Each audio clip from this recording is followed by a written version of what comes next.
Ustazah, apakah istihadah itu penyakit ya? Jadi harus disembuhkan kalau istihadah ya. Gitu ya. Amin amin amin ya. Ustazah jangan ngomong gitu. Ya udah aku salah, aku minta maaf.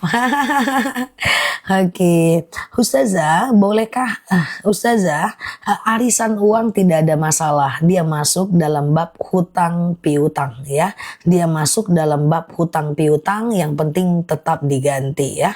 Oke, gitu ya. Ustazah, oke, siap-siap ya. Ustazah jangan pergi dulu, kami masih butuh bimbingannya. I think sih kalau udah 9.000 video kayaknya udah bisa ditinggal sih teman-teman. Nggak canda-canda ya guys.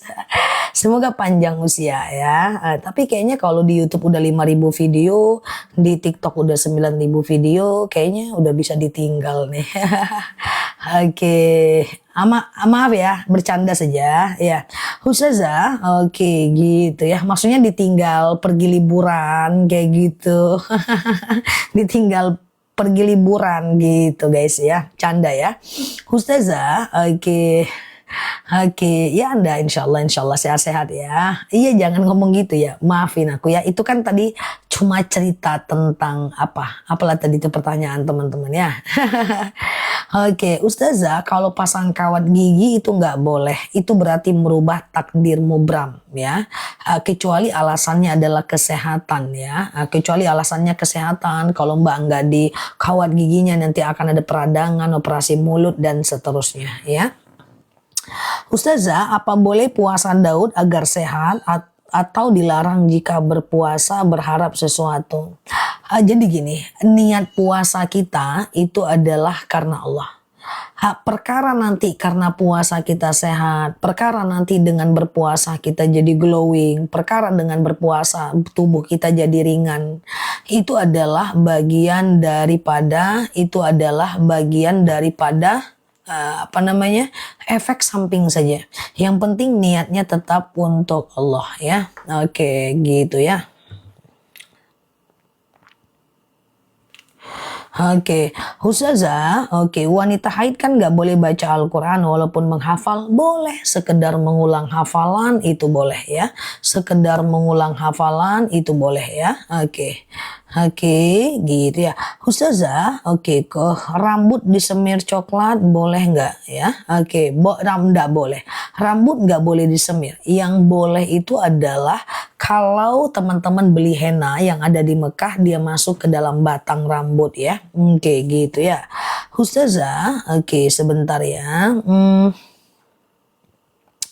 Oke, istihadah boleh tahajud? Enggak, aku nggak ngomong gitu lagi ya. Aku janji ya. Oke. Ustazah, istihadah boleh nggak saat tahajud? Guys, yang istihadah perhatikan. Yang haidnya nggak lancar, perhatikan ya. Haid tidak lancar, ini adalah bagian dari istihadah. Itu adalah dia boleh sholat, boleh tahajud, boleh puasa, semuanya boleh ya. Jadi dia boleh melakukan apapun ya teman-teman ya. Jadi aman ya. Ustazah, oke, lagi haid mimpin hadarah nggak jadi masalah kan, cuman sholawat kan. Ustazah, oke, apakah kuburan boleh dikasih batu atau keramik? Kiri kanan boleh, di atas ditutup nggak boleh ya. Karena setiap air hujan yang jatuh, mayat tidak akan disiksa sampai air itu kering. Ustazah, lagi haid apa boleh baca Al-Fatihah dalam hati? Perhatikan, wanita haid itu boleh sholawat, boleh zikir gitu ya. Lalu kemudian boleh mengingat kekurangan diri, kemudian boleh mengulang-ulang hafalan ya teman-teman ya. Oke, siap Bu Wiwi? Aman, insyaallah kita semua sehat ya Bu Wiwi. Ya siap Mbak Titi, aman ya guys. Oke, insyaallah panjang usia ya. Ustazah, oke ya. Oke, siap ya.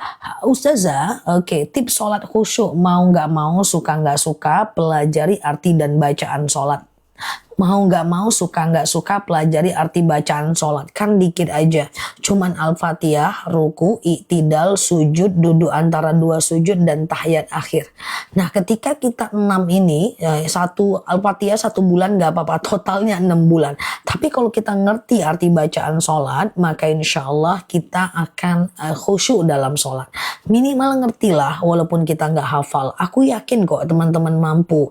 Ya Al-Fatihah dipahami 2 minggu gitu kan. Setelah itu dipahami lagi misalnya i'tidal dan ruku 2 minggu. Aku yakin kalau teman-teman mau, teman-teman bisa. Oke.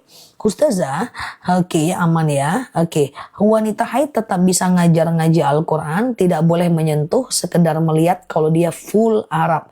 Tapi kalau dia bercampur dengan bahasa Indonesia, masih ada ulama yang membolehkannya.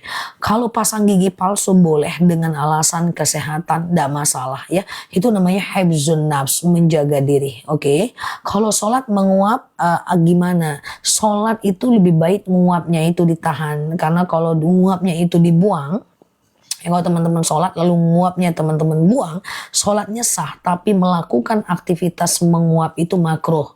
Dikerjakan boleh, tapi Allah tidak suka. Ditinggalkan lebih baik ya. Mau umroh nggak selamatan nggak apa-apa. Yang penting ucapkan aja mohon maaf lahir dan batin di antara semua teman-teman yang kita nggak tahu. Jangan-jangan umur kita nggak sampai ke tanah air, lalu kemudian kita udah meminta maaf ya. Oke, madu lancar haid, madu akasia.